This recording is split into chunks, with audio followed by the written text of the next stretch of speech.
اللهم صل على محمد وآل محمد اللهم صل على محمد وآل محمد حسبنا اللہ نعم الوکیل نعم المولا و نعم النصیر۔ عزیزان محترم، یہ آپ دیکھ سکتے ہیں، یہ ہمارا ایک دوست ہے ہمارے گروپ تحقیق نور میں۔ اس نے جو ہے ہم سے سوال و جوابات کیے ہیں جو ہے عزاداری کے اوپر، کیونکہ ہم نے یوٹیوب پہ اور اپنے گروپ تحقیق نور میں عزاداری کے اوپر کچھ ریفرنسز بھیجے تھے۔ اس نے وہاں سے وہ ریفرنس دیکھے جس کے حوالے سے وہ ہم سے سوال کرنے کے لیے آمادہ ہوا۔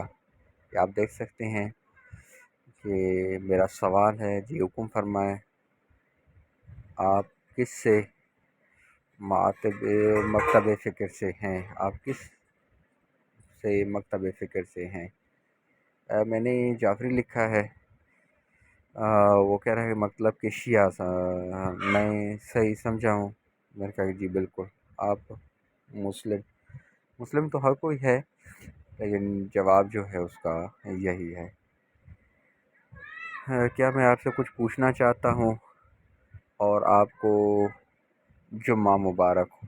جی حکم فرمائیں مولا شاد و آباد فرمائیں۔ یہ جو ہے 18 اگست کی ڈیٹ ہے۔ آپ ماتم کو صحیح سمجھتے ہیں؟ میں نے کہا کہ جی دلیل کے ساتھ بات کریں، اور دلیل تو آپ دو گے قرآن اور صحیح احادیث سے، ٹھیک ہے؟ تاکہ دلیل اس کو دینی چاہیے تھی، کیونکہ ہم دلیل پیش کر چکے ہیں، لیکن اس کے باوجود جو ہے اس کو اس دلیلوں کے اوپر اعتراض ہے۔ اگر اس دلیلوں کے اوپر اعتراض ہے تو اس کو دلیل پیش کرنی تھی ان دلیلوں کو رد کرنے کے لیے۔ یہ ہم نے ان کو یوٹیوب کی لنکیں بھی بھیجی ہیں دوبارہ سے، پہلے وہ دیکھ چکا ہے ہمارے گروپ سے، لیکن اس کے باوجود ہم نے دوبارہ بھی اس کو یہ لنکیں بھیج چکے ہیں۔ جناب محمد صلی اللہ علیہ وسلم کا جناب امیر حمزہ کے اوپر رونا، جو ہے جناب ابراہیم کے اوپر رونا، اس کے بعد جناب امیر حمزہ کے اوپر رونا، جناب آدم اور جناب آدم کی اولاد کا ماتم، یہ بھی ہمارا یوٹیوب چینل کے اوپر موجود ہے۔ اس کے ساتھ حضرت عثمان غنی کا ماتم امیر شام نے کروایا تھا شام میں، اس کا ریفرنس بھی ہم نے اس کو بھیجا ہے۔ جناب عائشہ کا ماتم جناب حبیب خدا صلی اللہ علیہ وسلم کے اوپر، وہ بھی ہم نے بھیجا ہے۔ ٹھیک ہے، یہ ساری دلائل جو ہیں وہ ماتم کے اوپر ہیں۔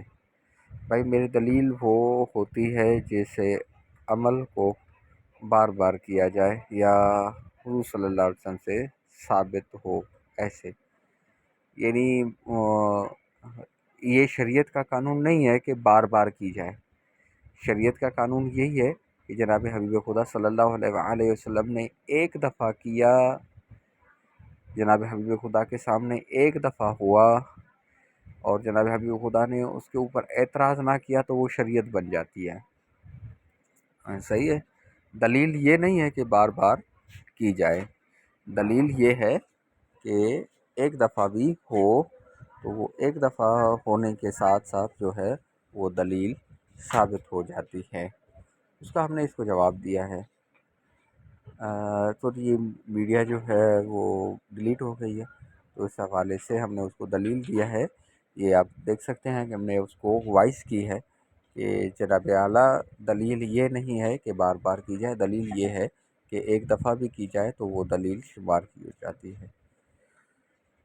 اس نے پھر جو ہے نہج البلاغہ کے حوالے سے ہم نے پوچھا ہے، ہم نے سمجھا کہ یہ ہمارا کوئی کسٹمر ہے، کیونکہ ہمارا کتابوں کا کاروبار بھی ہے، تو اس حوالے سے جو ہے پی ڈی ایف میں نہیں ہے، ہم نے اس سے ہدیہ اور ایڈریس مانگی ہے، کیونکہ ہم بھول چکے تھے کہ یہ کوئی ہم سے چیٹ کرنا چاہ رہے تھے۔ چلو آپ خطبہ 232 پڑھ لیں، سیر نہ کریں، جس میں ماتم کی نفی کی گئی ہے، وہ نفی حضور صلی اللہ علیہ وسلم نے کی ہے۔ جی جناب اعلیٰ، ٹھیک ہے، یہ نفی جو ثابت کر رہا ہے وہ حضور صلی اللہ علیہ وآلہ وسلم نے کی ہے، نفی ثابت کر رہا ہے۔ ٹھیک ہے، اصل میں اس خطبے میں ماتم کا ثبوت نہیں ہے، وہ بھی شیئرس ہم اس کو بھیج چکے ہیں۔ جی جناب اعلیٰ، اس میں آپ کو جو ہے وہ اوپر ریفرنسز آپ کو مل گئے ہیں۔ اب جو ہے نا وہ آپ کو ان کو رد کرنا ہے، کس لحاظ سے رد کرنا ہے یہ آپ بہتر جانتے ہیں۔ ٹھیک ہے، اوپر ریفرنسز ہم نے آپ کو بھیج دیے ہیں، اب ان ریفرنسز کو آپ غلط ثابت کریں کہ آیا یہ غلط ہیں یا صحیح ہے، اور رد جو کرنا ہے وہ آپ کو کرنا ہے، کس لحاظ سے کرنا ہے یہ آپ بہتر جانتے ہیں۔ جی جناب اعلیٰ، یہ خطبہ دراصل آؤ بکا ہی ہے۔ جناب حبیب امیر علیہ الصلوۃ والسلام جناب حبیب خدا کی بارگاہ میں التجا کر رہے ہیں، یعنی جب غسل اور کفن دے رہے ہیں اس وقت جناب حبیب خدا سے آؤ کلام کر رہے ہیں، جس طرح ہماری عورتیں اپنے میت کے ساتھ کلام کرتی ہیں، اے میرے عزیز، اے میرے جانثار، اس لحاظ سے جو بھی القابات ایک مستور اپنے میت کے ساتھ بقا کرتی ہے نا، اس لحاظ سے جناب امیر علیہ السلام آؤ بقا کر رہے ہیں جناب حبیب خدا سے، اور ایسے ہی کہا جاتا ہے میت کے سامنے جب کھڑا ہوا جائے تو رو رو کے یہی کہا جاتا ہے کہ آپ کا غم بہت زیادہ ہے، ہم جو کر رہے ہیں وہ بہت ہی کم ہے۔ ٹھیک ہے، اور جو ہے موت ہر کسی کے لیے برحق ہے۔ ٹھیک ہے، یہ تو حمایت میں ہے میرے عزیز بھائی، خطبہ آپ نے خود میرے خیال سے نہیں پڑھا، صرف آپ کو کسی نے بتایا ہے۔ ٹھیک ہے، خطبہ جو ہے وہ جب جناب حبیب خدا کو غسل و کفن دیا جا رہا ہے اس ٹائم جناب امیر علیہ السلام جناب حبیب خدا سے مخاطب ہیں اور رو رو کے التجا کر رہے ہیں کہ آپ کا یہ جو غم ہے یہ ہمارے لیے بہت ہی کم ہے، اور یہی الفاظات عطا کیے جاتے ہیں۔ ٹھیک ہے، میرے خیال سے آپ نے خود خطبہ نہیں پڑھا، اس لحاظ سے آپ اس خطبے کو نشان بنا رہے ہیں، اور یہی ہماری مستورات بھی جو ہوتی ہیں وہ یہی القابات استعمال کرتے ہیں۔ آپ ہمیں چھوڑ کے چلے گئے، کب لوٹ کے آئیں گے، ہمیں یاد رکھیے گا، ہمارے لیے بھی کچھ سوچیے گا۔ ٹھیک ہے، یعنی جیسے زندہ سے کلام کیا جاتا ہے نا، اس لحاظ سے جناب امیر علیہ السلام زندہ کے ساتھ کلام کر رہے ہیں۔ جناب اللہ، پڑھ کے میں نے جواب دیا ہے، پڑھنے کے باوجود یہ مجھ سے سوال پوچھ رہا ہے کہ خطبہ 232 آپ نے خود پڑھا ہے۔ ٹھیک ہے، میں سنی سنائی بات آگے سیدھ نہیں کرتا۔ پہلے سوال مجھ سے ہے کہ آپ نے خود پڑھا ہے، جبکہ پڑھ کے میں نے خود رپلائی کیا ہے۔ ٹھیک ہے، اور خطبے کے خطبہ ہم آخر میں آپ کو ضرور دکھائیں گے۔ میں سنی سنائی بات نہیں کرتا ہے، اگر سنی سنائی بات نہیں تھی تو میری ہی بات کی حمایت ہی ہو جاتی کہ واقعی خطبے میں ایسا ہے۔ ٹھیک ہے جی، پڑھا ہے میں نے۔ ٹھیک ہے، تو اس میں صاف کہہ رہے ہیں کہ حضور صلی اللہ علیہ وسلم نے انہیں روکا تھا، جس کی وہ وضاحت کر رہے ہیں۔ ماتم کا پوچھ ماتم کر رہے ہیں، اور جو ہے جو لفظ ہے وہاں پہ وہ رونا ہے، ماتم وغیرہ کچھ بھی نہیں ہے۔ جناب اعلیٰ، عبارت پڑھیں، عبارت کے اوپر غور کریں، غور کرنے کے بعد پھر بات کریں۔ مولا علی علیہ الصلوۃ والسلام لوگوں کو بتا رہے ہیں؟ نہیں، مولا علی علیہ الصلوۃ والسلام جو ہے وہ خود جناب حبیب خدا سے آہ و فریاد کر رہے ہیں، خود گریازاری کر رہے ہیں، مولا غسل و کفن کے ٹائم جناب حبیب خدا سے کلام کر رہے ہیں۔ اب جناب حبیب خدا سے کلام کر کے جناب حبیب خدا کو کہہ رہے ہیں کہ آپ نے ہمیں منع فرمایا ہے، پھر گریا کیوں کر رہے ہیں؟ سوال اپنی جگہ پہ ہے نا۔ اگر لوگوں کو کہہ رہے ہیں کہ آپ ہٹیں، ایسا نہ کریں، تو پھر بات اور ہوتی ہے۔ ٹھیک ہے، جناب امیر علیہ السلام لوگوں سے بات نہیں کر رہے، جناب امیر علیہ السلام جناب حبیب خدا سے بات کر رہے ہیں۔ ٹھیک ہے، اور لوگوں کا کیا رویہ ہے، امیر علیہ السلام کا کیا رویہ ہے، اس کا کچھ بھی پتہ نہیں ہے۔ ٹھیک ہے، مسلسل کرتے، یہ ہم جو کر رہے ہیں یہ کم کر رہے ہیں، لیکن یہ ہے کہ آپ کے لیے ہم زیادہ کر سکتے ہیں، یہ الفاظ ہیں۔ آپ کیسے مانیں گے؟ آپ کا سارا عقیدہ تو ماتم پر کھڑا ہے۔ میرے عزیز بھائی، مانی وہ چیز چاہتی ہے جس کا ریفرنس پیش کیا جائے، ٹھیک ہے؟ آپ کی صرف باتوں سے تو چیز نہیں جو ہے نا مانی جاتی۔ دیکھیے میں نے اوپر آپ کو 4 سے 5 ریفرنس بھیجے ہیں، ٹھیک ہے؟ اور اس میں جناب آدم کا ہے، جناب آدم کی اولاد کا ہے، اس کے حوالے سے جو ہے جناب ام المومنین بی بی عائشہ کا ماتم ہے، ٹھیک ہے؟ حضرت عثمان کا ماتم ہے، ٹھیک ہے؟ اور بھی بہت سارے ماتم جو ہے وہ تاریخ میں واضح ہیں، ٹھیک ہے؟ آپ ایک جو ہے گزرتی ہوئی بات کر رہے ہیں جس کی نہ ٹانگ ہے نہ پیر ہیں، ریفرنس کے ساتھ بات کیا کریں، ٹھیک ہے؟ ام المومنین عائشہ سے بڑھ کے آپ مومن نہیں ہیں، جناب آدم سے یا آدم کی اولاد سے بڑھ کے آپ مومن نہیں ہیں، حضرت عثمان سے بڑھ کے آپ مومن نہیں ہیں، ٹھیک ہے؟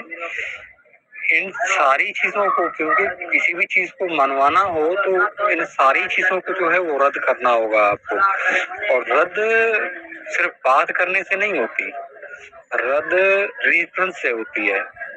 آپ کو یہ ثابت کرنا ہے کہ عثمان کا ماتم نہیں ہوا ہے، یہ آپ کو ثابت کرنا ہے۔ ام المومنین بی بی عائشہ نے ماتم نہیں کیا ہے، آپ کو یہ ثابت کرنا ہے، ٹھیک ہے؟ اس کے ساتھ ساتھ جناب آدم کا ماتم ہے، آدم کی اولاد کا ماتم ہے، اور بھی بہت سارے ماتم تاریخ میں اویلیبل ہیں۔ جناب امیر حمزہ کا ماتم ہے، وہ ہم اوپر آپ کو سارے کے سارے ریفرنسز اوریجنل حوالوں کے ساتھ ہم آپ کو پیش کر چکے ہیں۔ اب کسی بھی چیز کو منوانے کے لیے جو ہے صرف بات نہیں کی جاتی، ریفرنس دیے جاتے ہیں۔ اگر آپ کے پاس ریفرنسز ہیں، اتھینٹک ریفرنسز، جیسے دیکھیں ہم نے آپ کتاب دی ہے، کتاب کے ساتھ اس کتاب کو ہم نے پڑھا ہے، یقین نہیں آ رہا تو یہی کتاب آپ اٹھا کے کہیں سے بھی لے کے آپ خود اس کا مطالعہ کر سکتے ہیں۔ ان ساری چیزوں کو آپ کو رد کرنا ہے، رد کرنے کے بعد جو ہے وہ ایسی ہی اتھینٹک دلیلیں آپ کو دینی ہے کہ یہ جو ہے ممانعت ہے، ٹھیک ہے؟ ممانعت بھی ایسے راستہ چلنے والی ممانعت نہیں، کوئی کر رہا ہو، ٹھیک ہے، جناب حبیب خدا نے اس کو منع فرمایا ہو کہ چھوڑ دو، یہ کام غلط ہے، یہ بدعت ہے، یہ حرام ہے، ایسی چیزیں آپ کو دکھانی ہوگی، ایسے راستے گزرنے والی چیزیں نہیں ہوتی، ٹھیک ہے؟ اب یہ بندہ جو ہے وہ مکر گیا ہے اپنی بات سے۔ پہلے تو آپ مجھے یہ بتائیں، آپ ماتم کہتے کس کو ہیں؟ ریفرنس دینا۔ میں نے اس کو کہا کہ ریفرنس دے، ٹھیک ہے؟ جناب اعلیٰ ہم نے آپ کی بارگاہ میں گزارش کر دی ہے، ٹھیک ہے؟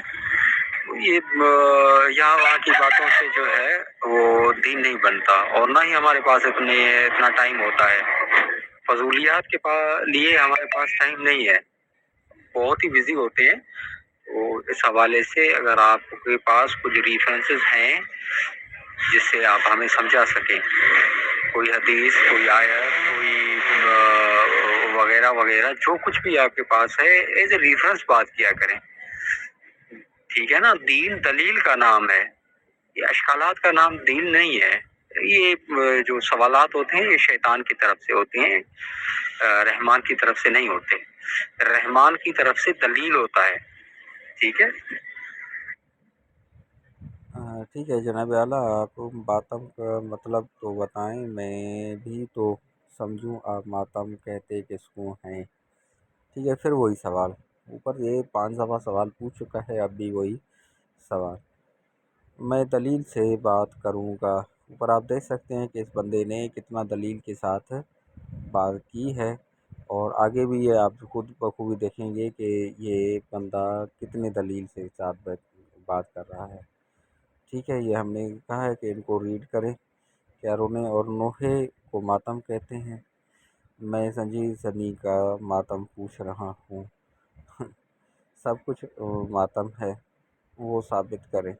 میں نے تو ثابت کیا ہے، آپ رد فرمائیں، یعنی جو اوپر ہم نے ریفرنسز بھیجے ہیں اور یہ پیچھے بھی ہم ریفرنس بھیج رہے ہیں، اس کو رد کرنا ہے۔ ہم نے ثابت کر دیا ہے، لیکن اس کے باوجود یہ کہہ رہا ہے کہ جو ہے کیا انہوں نے زنجیر زنی کا ماتم کیا ہے؟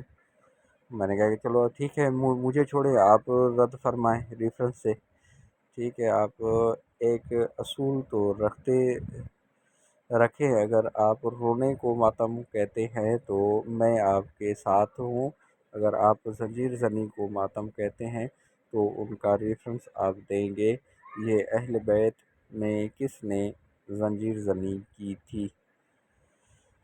اس سے صاف ظاہر ہوتا ہے کہ آپ یہ زنجیر زنی آپ کی اپنی بنائی ہوئی ہے جو ساری نہیں ہے، اس کا اسلام کے ساتھ کوئی تعلق نہیں ہے، نہ اس کی اجازت ہے۔ جو ہے میرے عزیز بھائی، اصول جو بنتے ہیں وہ آپ نہیں بناتے، اصول جو ہوتے ہیں وہ قرآن اور حدیث سے بنتے ہیں، ٹھیک ہے، اور اس کے جائز یا ناجائز کے لیے ریفرنسز ہونا جو ہے وہ بہت ہی ضروری ہوتا ہے، ٹھیک ہے۔ جناب حبیب خدا صلی اللہ علیہ وآلہ وسلم کی حدیث ہے کہ ہر وہ چیز جائز ہے جس کی جو ہے ناجائز ہونے کا ریفرنس آپ کو نہ ملے، ٹھیک ہے۔ یہ جناب حبیب خدا کی ہے، جو بھی چیز جو ہے آپ کے سامنے ہے وہ جائز ہے، تب تک جائز ہے جب تک اس کی جو ہے ناجائز ہونے کا آپ کو ریفرنس نہ مل جائے، ٹھیک ہے۔ اور یہ گریہ کرنا، ماتم کرنا، عزاداری کرنا، جو بھی چیزیں ہیں اس کا جائز ہونا میں نے ثابت کر دیا ہے۔ ایک چیز ہوتی ہے، یعنی اب جو ہے حلال چیزیں جو ہیں، گائے ہے، بھینس ہے، بکری ہے، ٹھیک ہے، یہ جائز ہیں۔ کیا ان کے نام لکھے ہوئے ہیں؟ نہیں، ان کی اوصاف لکھی ہوئی ہیں کہ یہ چیز جائز ہے، ان کی شرائط کے اوپر، جائز کی شرائط کے اوپر یہ ساری چیزیں آ جاتی ہیں، ٹھیک ہے۔ اس لحاظ سے گدھا ہے، جو ہے اور کتا ہے، بلی ہے، یہ ناجائز ہیں۔ کیوں ناجائز ہیں؟ اس کا ناجائز ہونا لکھا ہوا ہے؟ نہیں لکھا ہوا، ٹھیک ہے۔ ان کی اوصاف جو ہے وہ برابر نہیں اترتی، اس لحاظ سے جو ہے حلال ہیں، پرندے ہیں، جیسے وہ جو ہے یہ کبوتر ہو گیا، ٹھیک ہے، اس کے ساتھ جو ہے جتنی بھی یعنی اشیاء جو جائز ہیں، ٹھیک ہے، ان کی اوصاف دیکھی جاتی ہیں، جو ناجائز ہیں ان کی حرمت دیکھی جاتی ہے کہ یہ چیزیں جو ہیں اس میں ناجائز ہیں۔ تو ثابت جو کرنا ہے وہ ناجائز آپ کو ثابت کرنا ہے، آپ کو ناجائز ثابت کرنا ہے کہ یہ چیزیں ناجائز ہیں، ٹھیک ہے۔ اب ماتم داری میں ہم نے دکھا دیا آپ کو، ٹھیک ہے، ماتم داری میں ہم نے آپ کو دکھا دیا رونا جناب حبیب خدا کا، عزاداری جو ہے وہ جناب جو ہے امیر حمزہ کے اوپر، عثمان کے اوپر، اس حوالے سے اور بہت ساری عزاداریاں ہم نے دکھا دی ہیں۔ یہ عزاداری پہلے ایسا جائز ہے تو اس کے سارے حصے جو ہے وہ درست تصور کیے جائیں گے۔ ناجائز آپ کو ثابت کرنا ہے، نہ کہ مجھے ثابت کرنا ہے۔ جی میرے عزیز بھائی، جو ہے یہ روایتیں میرے لیے حجت نہیں ہے، کیونکہ میں مسلک اہل بیت سے وابستہ ہوں، تو میرے لیے جو روایتیں ہوں گی وہ اہل بیت کی روایتیں میرے لیے حجت ہوں گی، یہ روایتیں آپ کے لیے حجت ہوں گی۔ البتہ ان روایتوں کا جو سلسلہ ہے وہ گٹر مٹر ہے، ٹھیک ہے، اور یہی روایت اب ام المومنین کے اوپر آپ فٹ کریں تو پھر ان کے نظر جو ہے خیال کے اوپر آپ کا کیا نظریہ ہوگا؟ یعنی یہی نظریہ ان کے اوپر بھی فٹ ہوتا ہے یا نہیں؟ ٹھیک ہے، تو تھوڑی سی وضاحت فرما دیں، کیونکہ روایات دونوں طرف سے، وہ روایات زیادہ ہیں آپ کے یہاں، یہ روایات جو ہیں وہ کم ہیں، تو یہ روایات تو لازماً بعد میں گھڑی گئی ہیں، اوریجنل روایات تو وہی ہوں گی جو میں نے پیش کی ہے، صحیح ہے۔ تو اس کے اوپر اگر یہ روایت آپ ام المومنین کے اوپر فٹ کریں تو پھر کیا نظریہ ہوگا آپ کا؟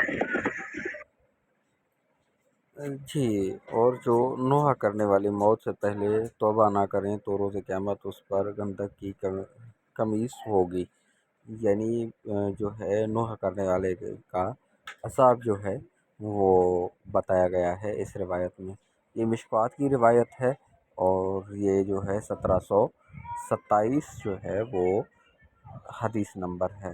تو مشکوات ہمارے لیے حجت نہیں ہے، البتہ جو ہے نوحہ جو کہا جاتا ہے وہ میت کے اوپر آہوازاری کو کہا جاتا ہے، میت کے اوپر جو ہے جو رویا جاتا ہے، میت کے ساتھ جو بات کی جاتی ہے اس کو نوحہ کہا جاتا ہے۔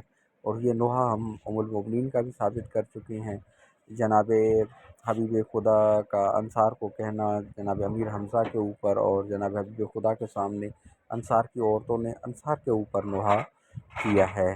وہ بہت سارے نوحے جو ہیں وہ موجود ہیں۔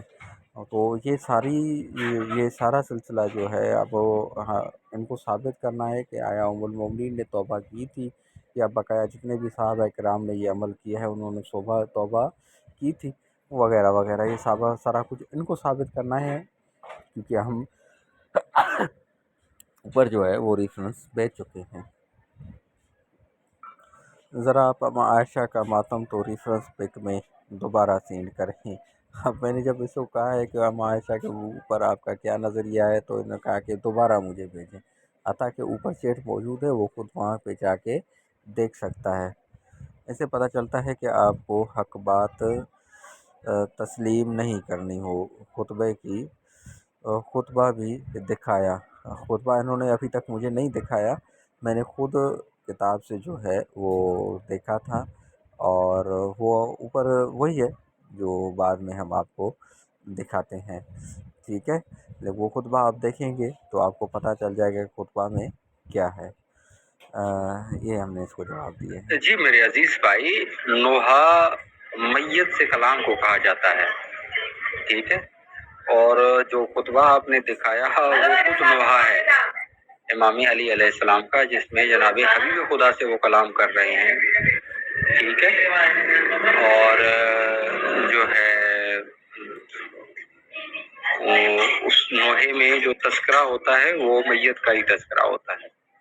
اس لحاظ سے جناب ابراہیم کے ساتھ جناب حبیب خدا ہم کلام ہو رہے ہیں جان کنی کے عالم میں۔ یہ بھی بخاری کی روایت ہے کہ جناب حبیب خدا کا رونا، اس میں جناب حبیب خدا کا نوحہ موجود ہے، ٹھیک ہے۔ اب جو ہے یہ روایت معتبر ہے یا وہ روایت معتبر ہے، وہاں پہ بندے خود کر رہے ہیں، جناب حبیب خدا خود نوحہ ابراہیم کی میت کے ساتھ کر رہا ہے، ہم کلام ہو رہا ہے۔ نہج البلاغہ میں مولا امیر المومنین خود بذات خود جناب حبیب خدا سے مخاطب ہیں، ٹھیک ہے۔ تو یہ سب کچھ تو وہاں پہ مل رہا ہے، مالک خود کر رہا ہے، یہاں پہ روایت میں 3 باتیں بتائی گئی ہیں۔ اب درست کون سی بات ہے یہ مجھے سمجھائیں تھوڑا سا۔ یہ آپ دیکھ سکتے ہیں تاریخ تبری، اور تاریخ تبری کا یہ واقعہ اوپر ہم یوٹیوب پہ بھی یہ سب کچھ پیش کر چکے ہیں۔ اس میں جناب آدم علیہ السلام اور جناب یہ جو ہے حضرت رسول اللہ صلی اللہ علیہ وسلم بنو امیہ اور تبن اور حضرت سلام کی ایک گھر سے گزرے، آپ نے وہاں نوحہ و بکا کا شور جو وہ اپنی مقتولین پر کہہ رہے تھے، وہ خود آپ کی آنکھوں اشکوں سے ایندھن ہو گئی، اور یہ جو ہے غار ہو گیا۔ پھر فرمایا لیکن تو رونے والا کوئی نہیں، لیکن حمزہ پر رونے والا کوئی نہیں ہے، ٹھیک ہے۔ تو جب محدثین و ادنا اور سیدین نوحہ کے خاندان گھر آئے، انہوں نے ان کی عورتوں سے کہا کہ تم چادریں اوڑھو اور نوحہ کرنے جاؤ، اور رسول اللہ صلی اللہ علیہ وسلم کے چچا پر نوحہ کرو۔ جناب حبیب خدا صلی اللہ علیہ وآلہ وسلم نے کہہ رہے ہیں کہ جب وہ عورتیں اور وہ مرد اپنی اپنی لاشوں کے اوپر رو رہے تھے، تو وہاں پہ جناب حبیب خدا کی آنکھوں میں خود آنسو آئے، اور جناب حبیب خدا صلی اللہ علیہ وآلہ وسلم نے روتے ہوئے کہا کہ ان کے اوپر تو رونے والے نوحہ کرنے والے بہت سارے ہیں، لیکن جناب امیر حمزہ کے اوپر نوحہ کرنے والا رونے والا کوئی نہیں ہے۔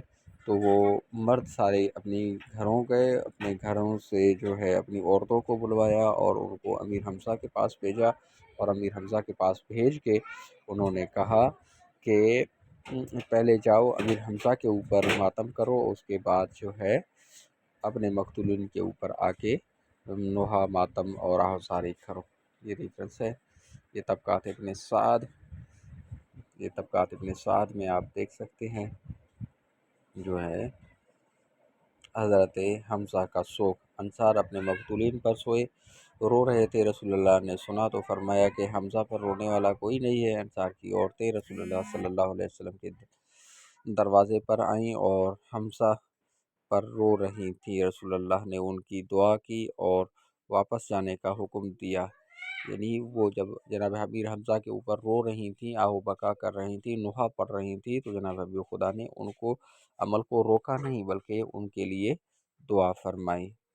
آج تک وہ عورتیں، جب انصار میں سے کوئی مرتا ہے، آج تک، یعنی یہ طبقات ابن سعد جس ٹائم کا ہے اس ٹائم تک یہ کہہ رہا ہے، آج تک انصار میں سے کوئی مرتا ہے تو پہلے حمزہ پر روتے ہیں، پھر میت پر روتے ہیں۔ یعنی میت ان کے سامنے ہوگا، لیکن انصار جو ہے وہ نوحہ جو پڑھ رہی ہوں گی وہ امیر حمزہ کا پڑھ رہی ہوں گی، اور اپنے بعد میں اپنے میت کے اوپر جو ہے وہ آہ و بکا کریں گی۔ یہ آپ دیکھ سکتے ہیں طبقات ابن سعد، سیرت حلبیہ، ٹھیک ہے، یہ آپ دیکھ سکتے ہیں، عبارت آپ کے سامنے ہے۔ یہی ریفرنسز ہم پہلے بھی پیش کر چکے ہیں، اس کے اوپر ہمارے جو ہے ویڈیوز بھی بنے ہوئے ہیں۔ یہ قصص الانبیاء بھی آپ کے سامنے ہے، مسند امام احمد بن حنبل، یہ ویڈیو ہم نے بنائی ہوئی ہے، اللہم صلی علی آپ محمد دیکھ سکتے وآلہ۔ ہیں۔ لیکن یہ میری بے وقوفی اور نو عمری تھی یہ کہ ویڈیو میری جو ہے ہمارا یوٹیوب پہ بھی موجود ہے، آپ وہاں پہ اس ویڈیو کو دیکھ سکتے ہیں۔ ٹھیک ہے، یہ بخاری کا حوالہ بھی ہم نے اس کو پیش کر دیا، پھر آپ رونے لگے۔ ٹھیک ہے، یہ میری جو ہے وفات کا وقت قریب ہے، اللہ سے ڈرنا، جناب سیدہ سلام اللہ علیہ کا رونا اس میں جو ہے یہ ثابت کر رہا ہے۔ یہ حوالہ جو ہے آپ اجازت لینے کے واقعات جو ہے اجازت لینے کے بیان میں، جس نے لوگوں کے سامنے سرگوشی کی اور جس نے اپنے ساتھ کا راز نہیں بتایا، پھر بھی وہ انتقال کر گیا تو بتانا جائز ہے۔ ٹھیک ہے، یہ ہے۔ جی جناب اعلیٰ، یہ جناب سیدہ سلام اللہ علیہ کا جناب حبیب خدا صلی اللہ علیہ وآلہ وسلم کے اوپر رونا ثابت ہے۔ بخاری حدیث نمبر 6286، ٹھیک ہے، اور روایت بھی درست ہے۔ جناب ام المومنین اس چیز کی گواہ ہیں کہ جناب حبیب خدا صلی اللہ علیہ وآلہ وسلم نے جناب حبیب خدا کو بتایا کہ میرا جو ہے اس دنیا سے جانا اب یقینی ہے۔ تو جناب سیدہ سلام اللہ علیہ نے رونا شروع کیا، اور بعد میں جب ام المومنین نے پوچھا کہ آپ کیوں رو رہی تھیں اور کیوں ہنس رہی تھیں، تو جناب خدا نے جناب سیدہ نے فرمایا میں اس لیے رو رہی تھی کہ جو ہے جناب حبیب خدا نے بتایا کہ میں اب اس دنیا سے جانے والا ہوں۔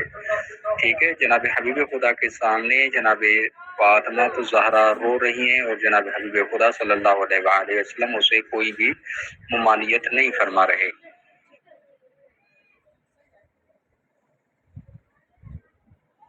ٹھیک ہے، یہ دوسرے حوالے جات بھی ہم نے ان کو پیش کر دیے ہیں۔ اس حدیث میں جناب حبیب خدا صلی اللہ علیہ وآلہ وسلم خود رو رہی ہیں، اور صحابی پوچھ رہا ہے کہ یا رسول اللہ آپ کیوں رو رہی ہیں؟ تو جناب حبیب خدا صلی اللہ علیہ وآلہ وسلم فرما رہے ہیں کہ رونا رحم کی وجہ سے ہے، اور اللہ جس کی دل میں چاہتا ہے رحم عطا فرماتا ہے۔ یہ حدیث جو ہے صحیح حدیث ہے، اور یہ اس کا ریفرنس بھی صحیح ہے، اور صحیح بخاری میں یہ حدیث موجود ہے۔ جناب حبیب خدا صلی اللہ علیہ وآلہ وسلم کی جو ہے صاحبزادی اپنی بیٹا جو اس کا مر رہا تھا، وہ جناب حبیب خدا کی بارگاہ میں اس بیٹے کو پیش کر رہی ہے، اور جناب حبیب خدا صلی اللہ علیہ وآلہ وسلم ہاتھ میں اس جان کنی کی حالت میں اس بچے کی ہاتھ میں جو ہے اٹھا کے رو رہے ہیں۔ صحابی پوچھ رہا ہے کہ میت کے اوپر رونا تو جائز نہیں ہے، آپ کیوں رو رہے ہیں؟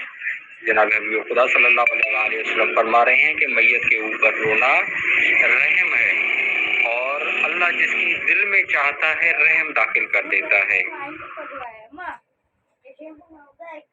یہ بھی آپ دیکھ سکتے یہ ہیں۔ ام المومنین کا عقیدہ آپ اب ملاحظہ فرمائیں کہ ام المومنین فرماتی ہیں، ایک صحابی جو ہے وہ ام المومنین کے سامنے آیا، اس نے ذکر کیا کہ حضرت ابن عمر نبی کریم صلی اللہ علیہ وسلم کے حوالے سے بیان کرتے ہیں کہ میت کو قبر میں اس کے گھر والوں کے اس پر رونے کی وجہ سے عذاب ہوتا ہے۔ میت کے اوپر جو اس کے گھر والے روتے ہیں تو اس کی رونے کی وجہ سے میت کے اوپر عذاب ہوتا ہے۔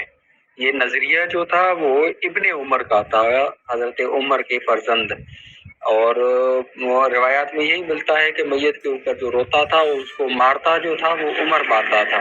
یعنی یہ نظریہ جو ہے یہ اپنے باپ سے انہوں نے ریسیو کیا ہے۔ عبداللہ بن عمر یعنی ابن عمر صاحب نے یہ نظریہ ریسیو کیا ہے کہ میت کے اوپر رونا جو ہے وہ جائز نہیں ہے۔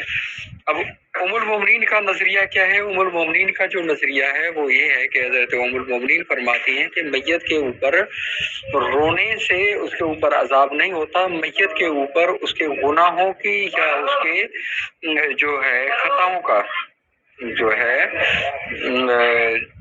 عذاب ہوتا ہے۔ یعنی یہ روایت آپ کے سامنے ہے، آپ پڑھ سکتے ہیں کہ بدنیتوں اور روایتوں کا جو ہے میت کے اوپر جو عذاب ہوتا ہے وہ اس کی بد عملوں اور گناہوں کی وجہ سے ہوتا ہے، نہ کہ اس کے اوپر رونے سے ہوتا ہے۔ یہ ام المومنین بی بی عائشہ کا نظریہ ہے۔ میت کے اوپر جو عذاب ہوتا ہے وہ اس کی بدنیتوں اور گناہوں کی وجہ سے اس کے اوپر عذاب ہوتا ہے، میت کے اوپر رونے کی وجہ سے اس کے اوپر کوئی بھی گناہ نہیں ہوتا۔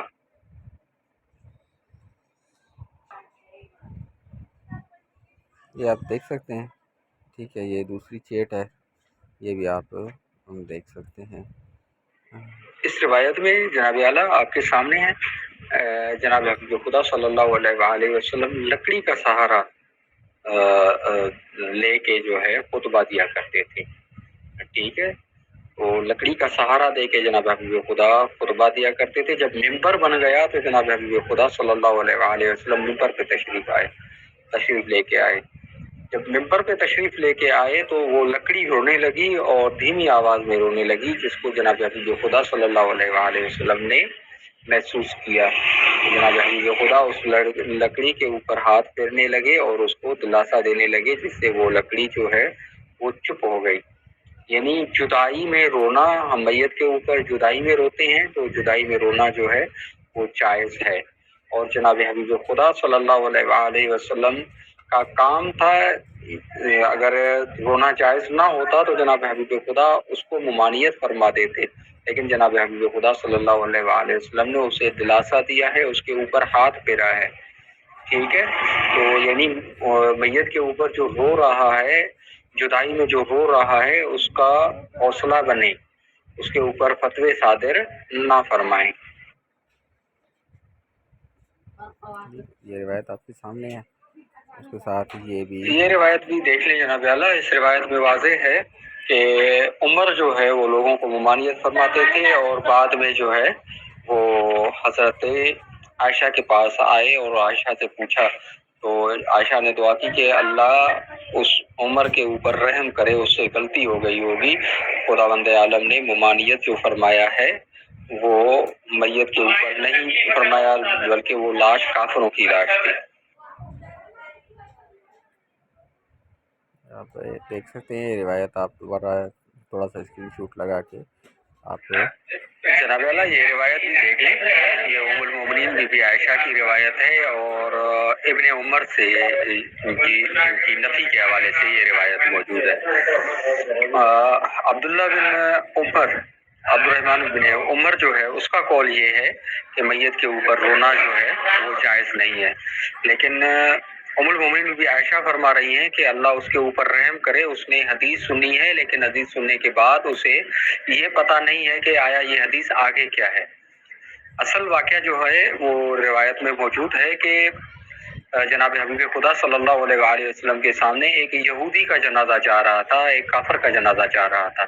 جناب حبیب خدا نے فرمایا کہ اس کے عزیز و اقارب اس کے اوپر رو رہے ہیں لیکن اس کے اوپر عذاب ہے، یعنی اس کے کفر کی وجہ سے اس کے اوپر عذاب جاری تھا۔ یعنی ام المومنین کے نزدیک میت کے اوپر رونا اور میت کے اوپر آہوزاری کرنا کوئی حرج نہیں ہے۔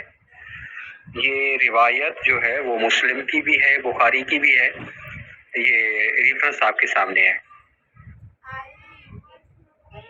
یہ اور بھی ہم نے ریفرنسز اس کو بھیجے ہیں۔ اس روایت میں بھی جو ہے ثابت ہے کہ یہ عبداللہ بن عمر اور عمر کی خطا تھی کہ میت کے اوپر رونا جو ہے وہ مناسب نہیں ہے۔ اصل میں یہ چیزیں گھڑی گئی ہیں جو ہے افراد کی طرف سے، ٹھیک ہے۔ اصل حدیث کا مفہوم سمجھ میں آ گیا کہ میت کے اوپر رونا، نوحہ کرنا، آوازاری کرنا اس میں کوئی حرج نہیں ہے۔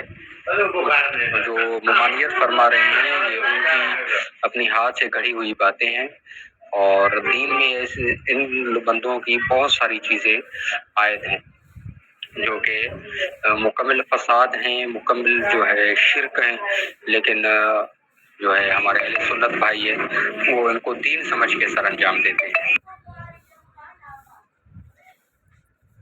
اب یہ جناب اعلیٰ ان کی پھر سے چیٹ شروع ہو گئی۔ میں نے کب کہا کہ غم نہیں ہوتا، میرے والد اللہ کو پیارے ہو گئے، جب ان کی بات تو ہوتی ہے تو میری بھی آنسو نکل آتے ہیں۔ بات زنجیر زنی کی، ماتم کی ہو رہی ہے، یہ آپ کی بنائے ہو رسموں کی یہ ہے یا ثواب کا ثواب ہے سو تعلق نہیں ہے۔ یہ پھر وہی سے جو ہے وہ شروع کر رہا ہے، تاکہ اس نے کوئی بھی ریفرنس نہیں دیا۔ ہم نے ماتم ثابت کیا ہے، ہم نے نوحہ ثابت کیا ہے، ہم نے جو ہے رونا ثابت کیا ہے، لیکن اس بندے نے کچھ بھی نہیں کیا۔ اب یہ ریفرنس بھیج رہا ہے وہ نہج البلاغہ والا، ٹھیک ہے۔ رسول اللہ میرے ماں باپ آپ پر قربان ہوں، آپ اوپر دیکھ سکتے ہیں۔ جناب امیر علیہ السلام جو ہے خطبہ نمبر 232 میں رسول اللہ سے مخاطب ہیں، یا رسول اللہ میرے ماں باپ آپ قربان ہوں، آپ کی رحلت فرما جانے سے نبوت، خدائی احکام اور آسمانی خبروں کا سلسلہ قطع ہو گیا۔ یعنی جناب حبیب خدا صلی اللہ علیہ وآلہ وسلم سے مخاطب ہو کے جناب حبیب خدا کو کہہ رہے ہیں کہ آپ کی رحلت فرما جانے سے نبوت، خدائی احکام اور آسمانی خبروں کا سلسلہ جو ہے وہ ختم ہو گیا ہے، اور جو کسی اور نبی کے منقطع سے نہیں ہوا تھا۔ یعنی اسی کو نوحہ کہا جاتا ہے کہ میت سے بات کرنا، میت کے خوبیاں بیان کرنا، میت سے جو ہے وہ التجا کرنا۔ اب یہ آپ دیکھ سکتے ہیں کہ اس خطبے میں خود میت کے ساتھ کلام ہے ہو جاتا ہے، اور آپ نے اس مصیبت میں اپنی میت کو، اہل بیت کو خصوصیت عطا کی۔ یعنی آپ کا غم جو ہے وہ سب سے زیادہ جو ہے وہ آپ کی اہل بیت کو ہے۔ جناب امیر علیہ الصلوۃ والسلام فرما رہے ہیں کہ ہمیں آپ کی رحلت کا جو ہے وہ سب سے زیادہ دکھ، افسوس ہے، یہاں تک کہ آپ نے جو ہے دوسروں کے غم میں بھی، یہ روایت تھوڑی سی کاٹ گیا ہے، اپنے مفاد کی خاطر اس کو گول دائرہ دے گیا ہے، لیکن یہ سارا جو ہے خطبہ آپ خود جا کے نہج البلاغہ میں دیکھ سکتے ہیں۔ اور آپ نے صبر کا حکم اور نال و فریاد سے روکا ہوتا تو ہم آپ کے غم میں آنسو کا ذخیرہ ختم کر دیتے۔ یعنی یہ ہر کوئی میت ایسا ہی کرتا ہے کہ جناب اللہ چپ ہو جائیں، جب کوئی بیمار کے سامنے روتا ہے تو اس کو چپ کروایا جاتا ہے، اور دوسرے بھی چپ کرواتے ہیں اس حوالے سے۔ اسے چپ کروانے سے یہ ثابت نہیں ہے کہ یہ چیز حرام ہو گئی، ٹھیک ہے۔ آپ کے باپ، آپ کے بھائی، آپ کے یہ دادا جو ہے جان کنی کے عالم میں ہوں اور آپ اس کے سامنے رو رہے ہوں، تو آپ کے سارے عزیز و اقارب آپ کو بھی چپ کروائیں گے، اور یہ ایک فریضہ ہوتا ہے۔ آپ کو بھی چپ کروائیں گے. اگر اس میں تھوڑا سی بات کرنے کی صلاحیت ہے وہ بھی چپ کروائے گا آپ کو. لیکن یہ یہاں پہ جناب حبیب خدا کا ایسے ہی فرمان نوٹ کیا جا رہا ہے، اس کی کوئی حجت نہیں ہے. جیسے ہر کوئی چپ کروانے کے لیے کہتا ہے، اس لحاظ سے جناب حبیب خدا بھی صبر کی تلقین کر رہے ہیں اور چپ کروانے کا کہہ رہے ہیں. اس میں یعنی کوئی بھی وہ نہیں ہے. یہ جو ہے ایک رسمن جو بات ہوتی ہے ویسا ہی ہے. اوپر ہم دکھا چکے ہیں کہ ایسا سب کچھ جو ہے جناب حبیب خدا صلی اللہ علیہ وآلہ وسلم خود کر کے آئے ہیں، کروا کے آئے ہیں. تو یہاں پہ جو چپ کروانا ہے وہ ایک اخلاقاً چپ کروانا ہوتا ہے کہ میرے جدا ہونے کے بعد آپ ہمیشہ غمگین نہ رہیے گا، لیکن غم جو ہوتا ہے وہ ہمیشہ ہوتا ہے. تو اس حوالے سے ایسا کوئی فرمان جو ہے وہ نوٹ ہو جاتا ہے. یہ پھر سے وہ اپنی ہی بکواس شروع کر رہا ہے جس کا کوئی جواب نہیں ہے. ٹھیک ہے، جو ہے افسوس ہے آپ پر. میں نے کہا ہے ناجائز ثابت کریں پھر فتویٰ لگائیں. ٹھیک ہے، پھر یہ جو ہے اب یہاں سے مکر گیا اور نماز میں ہاتھ باندھنا جائز نہیں ہے. جناب اعلیٰ نماز کی طریقہ اگر میں آپ کو جو ہے دوں تو اس میں ہاتھ پیچھے والے سائڈ پہ باندھنا کیسا ہوگا. وہ ہم کہہ چکے ہیں کہ نماز میں ہاتھ باندھنا جائز ہی نہیں ہے. اب جو ہے پہلے بھی اس نے ہم سے سوال کیے ہیں، اب بھی وہی ہم سے سوال کہ قرآن اور حدیث سے ثابت کریں. اگر نماز میں ہاتھ باندھنا ہے تو وہ آپ قرآن حدیث سے ثابت کریں. یہ ایک دوسری چیٹ جو ہے اس کے ساتھ شروع ہو گئی ہے. خداوند عالم ایسے بندوں کو ہدایت نصیب عطا فرمائے اور ہمیں بھی اہل بیت علیہ الصلوۃ والسلام کی راہ پہ عمل کرنے کی توفیق عطا فرمائے.